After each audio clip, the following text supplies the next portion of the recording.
Gospodin s vama. Čitanje Svetog Evanđelja po Ivanu.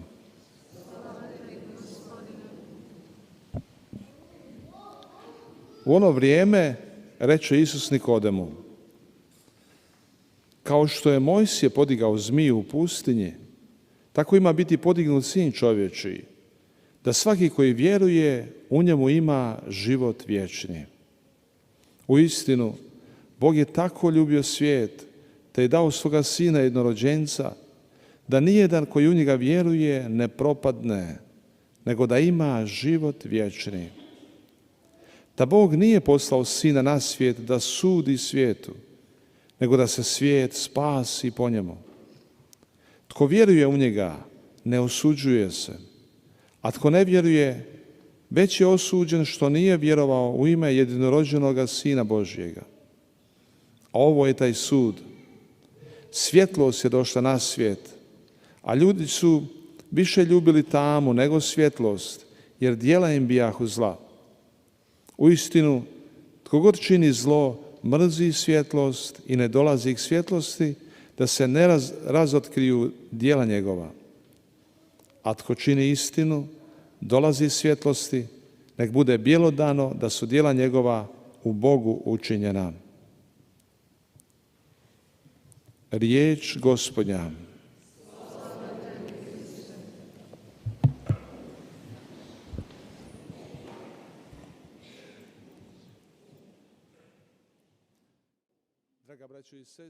친애하는 형제자매 여러분, 오늘 말씀, 그 중에서도 복음 말씀과 에페소인들에게 보낸 말씀을 통해서 하느님의 원의가 어떤지 계시해 주시고 계십니다. 우리에게 하느님 자신이 누구이신지를 스스로 우리에게 알려주고 계십니다.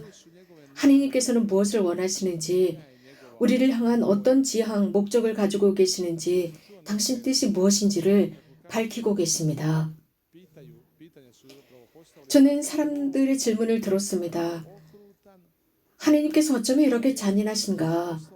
어떻게 자신의 외아들을 보내서 고통당하고 희생시키고 죽게 하는가? 였습니다. 고통당하도록 십자가에 매다는 아버지가 어디 있느냐? 어쩌면 이렇게 하느님께서 잔인하냐라고 제게 물었습니다. 저는 이런 질문을 묵상해 보았습니다. 당연히 이런 질문을 한 사람은 하느님의 원의를 이해하지 못한 사람이었습니다. 하느님의 뜻은 무엇이었을까요? 오늘 우리가 들은 바와 같습니다. 하느님의 뜻은 누구든지 그분을 있는 사람은 멸망하지 않고 영원한 생명을 얻는 것입니다. 이것이 하느님의 뜻입니다. 하느님은 실제로 당신의 아들을 이 세상에 보내셔서 세상을 단죄하려고 하는 것이 아니라 이 세상을 구원하시려는 목적이었습니다. 이것이 바로 하느님의 뜻입니다. 하느님은 인간을 구원하고 싶어 하십니다. 당신 자신을 스스로 희생하는 것입니다. 우리를 위해서 당신을 내놓는 것입니다. 우리를 구원하고 도와주기 위해서입니다. 그 이유는 우리가 영원한 생명을 얻게 하려는 것이고, 이것이 당신의 뜻입니다.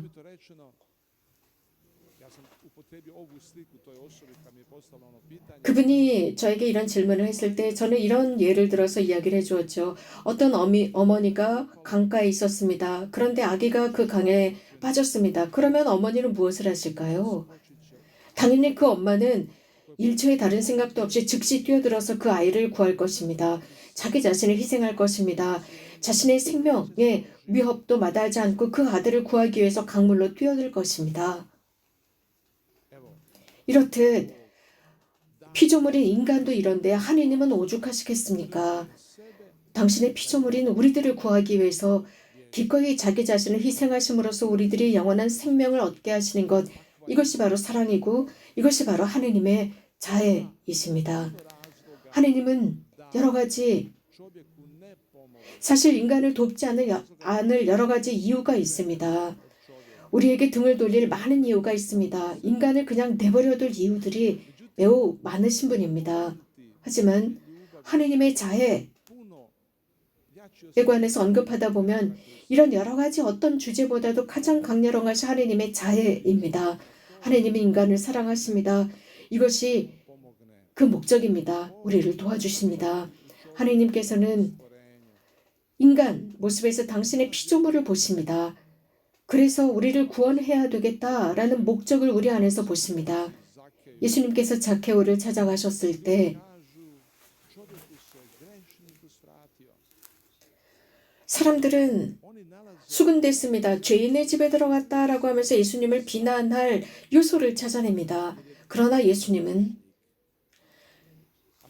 사실 그가 죄인이기 때문에 자케오에게 갈 이유가 없었습니다. 그러나 예수님은 자케오의 집에 들어간 이유가 있었습니다. 그도 아브라함의 자손이었기 때문입니다.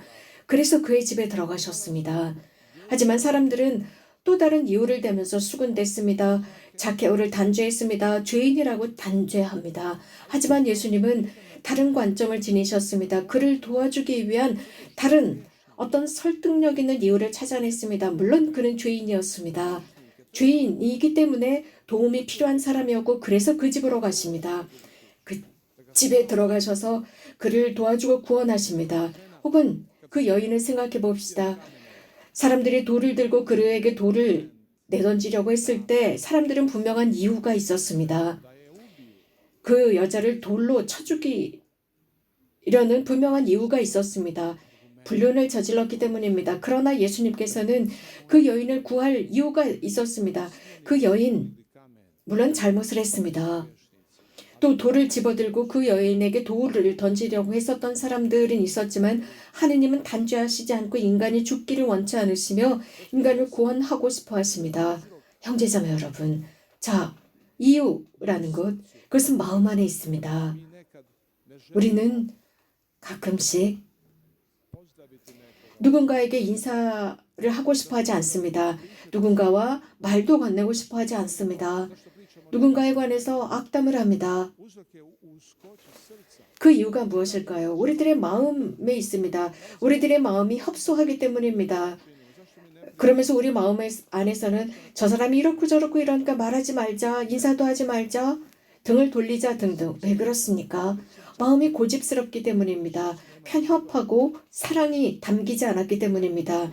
마음에 사랑이 있다면 우리는 그에게 인사할 이유가 생겨납니다. 사랑이 있는 사람이라면 누군가와 불쾌했더라도 대화를 나누게 됩니다. 사랑이 있다면 용서할 수 있습니다. 용서할 아주 작은 이유라도 찾아냅니다. 그것으로 충분합니다. 용서할 충분한 이유가 됩니다. 성모님께서 말씀하신 것처럼 사랑이 없다면 불가능하다. 하지만 사랑이 있다면 모든 게 가능하다라고 하셨습니다.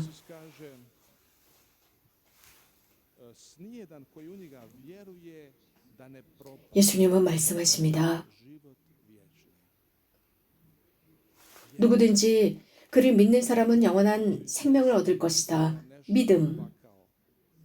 형제자매 여러분, 하나님께서는 어떤 누구도 지옥으로 보내지 않으십니다. 이것이 그분의 뜻이 아니기 때문이죠. 그분의 뜻은 인간을 구원하기입니다. 하나님은 그렇지만 영원한 삶으로 가라고 강요하시지 않습니다. 우리에게 자유를 주셨고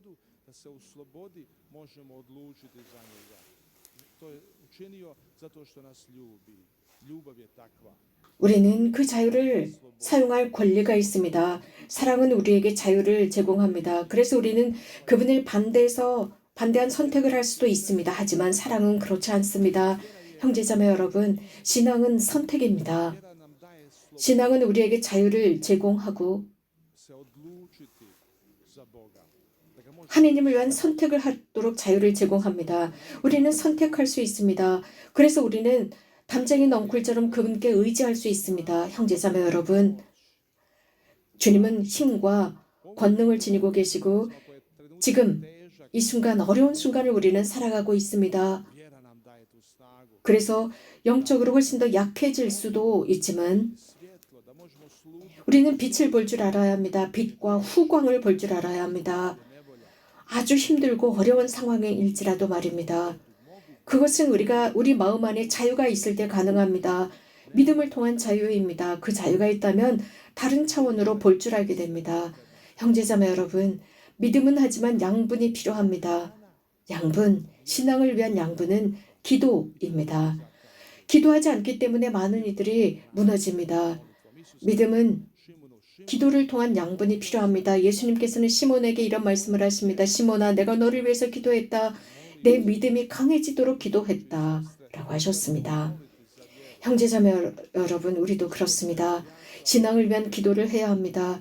주님, 저의 믿음을 강하게 해주십시오.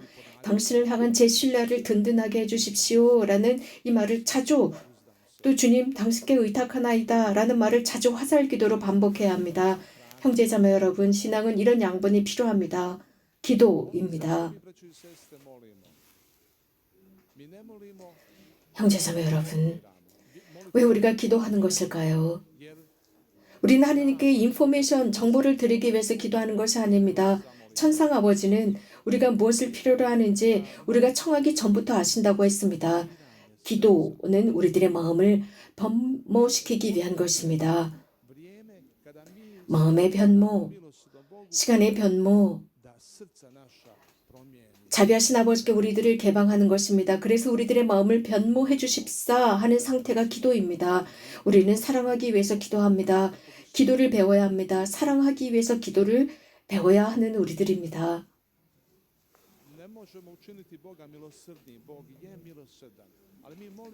하나님께서 우리가 기도하지 않으면서 하나님께서 더욱 자비해지기를 요구하지 맙시다. 그분은 우리가 생각하는 이상으로 자비하십니다. 절대적으로 자비하십니다. 그래서 우리는 가장 먼저 그분께서 우리를 사랑하신 것처럼 서로가 서로를 사랑해야 합니다. 이것이 바로 기도의 의미입니다. 예수님을 더욱 닮기 위해서입니다. 예수님은 누구일까요? 그분의 모습은 성취성사를 통해서 보여집니다. 이것이 바로 자비의 학교입니다. 하나님의 자비의 학교 미사입니다. 당신 자신을 우리를 위해서 내어주시는 순간, 당신 자신을 우리에게 주심으로써 우리가 편안해지기를 원하십니다. 우리가 양분을 얻기를 원하십니다. 그 이유로 인해서 우리를 위한 음식이 되셨습니다. 성체 음식, 성체 양식, 이것이 하나님의 사랑이고 이것이 하나님의 뜻입니다. 우리는 그분의 사랑에 개방되어 있도록 합시다. 지금 봉헌하는 미사에서도 마찬가지입니다. 당신 자신을 우리에게 선사하시는 순간입니다. 아멘.